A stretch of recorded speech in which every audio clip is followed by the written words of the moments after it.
মুস্কানকে দেখে তার সুন্দর কিছু মুহূর্তের কথা মনে পড়ে যায়। মুস্কান প্রতিদিন তার সকালের নাস্তা রেডি করে দিত ও দুজনে একসাথে নাস্তা করত, টাই বেঁধে দিত, সে তার অনেক যত্ন নিত।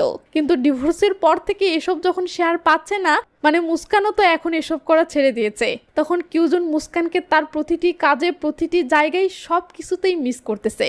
আসলে একজন বউ বা একজন স্বামী তার অপর পাশের মানুষটির কতটা জায়গা জুড়ে থাকে সেটা কেবল তখনই বোঝা যায় যখন সেই মানুষটি আর থাকে না। বাহিরে যাওয়ার সময় কিউজন মুস্কানকে দেখে তার সাথে একটু কথা বলার ইচ্ছা হয়, তাই সে টেবিলে থাকা গাছে পানি দেওয়ার বাহানায় দাঁড়িয়ে পড়েও গাছে পানি দেয়। কিন্তু মুস্কান সেখান থেকে যেতে ধরলে কিউজনও পিছে পিছে যেতে থাকে, কিন্তু কি যেন কারণে মুস্কান পিছনে ঘুরতেই দুজনে মুখোমুখি হয়ে যায়। কিউজন ভেবাচাকা খেয়ে পিছন দিকে যেতে শুরু করলে মুস্কান এবার তাকে ডাক দিয়ে থামায়। মুস্কান বলে, আপনি আমাকে ইগনোর করার চেষ্টা করলেন, তার মানে কিছু তো একটা গড়বড় আছে।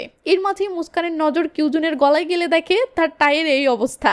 মুস্কান তখন টাইটা ঠিক করার জন্য হাত বাড়াই, বাট তাদের ডিভোর্স হয়ে গেছে এটা মনে পড়তেই আবার হাত সরিয়ে নেয়। তার কিছুক্ষণ পর শুয়েও এসে সবাইকে বলে দুপুর 2টায় একটা প্রজেক্ট মিটিং আছে, সবাই রেডি হও। এটা শুনে মুস্কান ফ্রেশ হওয়ার জন্য ওয়াশরুমে যায়। আর সেই দিন মুস্কান যে শুয়েউকে থাপ্পড় মেরেছিল না, সেই থাপ্পড়ের প্রতিশোধ নেওয়ার জন্য শুয়েও মুস্কানের পিছন পিছন যায়। ওয়াশরুমে এসে শুয়েও একটা ফ্লোর ক্লিনার দিয়ে বাথরুমের ভিতরে মানে মুস্কানের গায়ে ময়লা ফেলে দেয়, কিন্তু ভিতর থেকে চিৎকারের আওয়াজটা অন্যরকম লাগলে শুয়েও এর সন্দেহ হয়। শুয়েও এবার ধীরে ধীরে মাথা ঘোরাতেই দেখে মুস্কান তো এখানে, তাহলে ভিতরে কে ছিল? গিয়া শুয়েও আর দেরি না করে তখনই সেখান থেকে কেটে পড়তে ধরে, কিন্তু মুস্কান শুয়েওকে শিক্ষা দিতে ফ্লোর ক্লিনারটা নিয়ে পিছনে ধাওয়া করে। শুয়েও হঠাৎ কিউজনকে দেখে কাছে গিয়ে মিথ্যা অভিনয় করে বলে, জুন প্লিজ আমাকে ওই মুস্কানের হাত থেকে বাঁচাও, সে কোনো কারণ ছাড়াই আবার আমাকে মারার জন্য তেড়ে আসতেছে।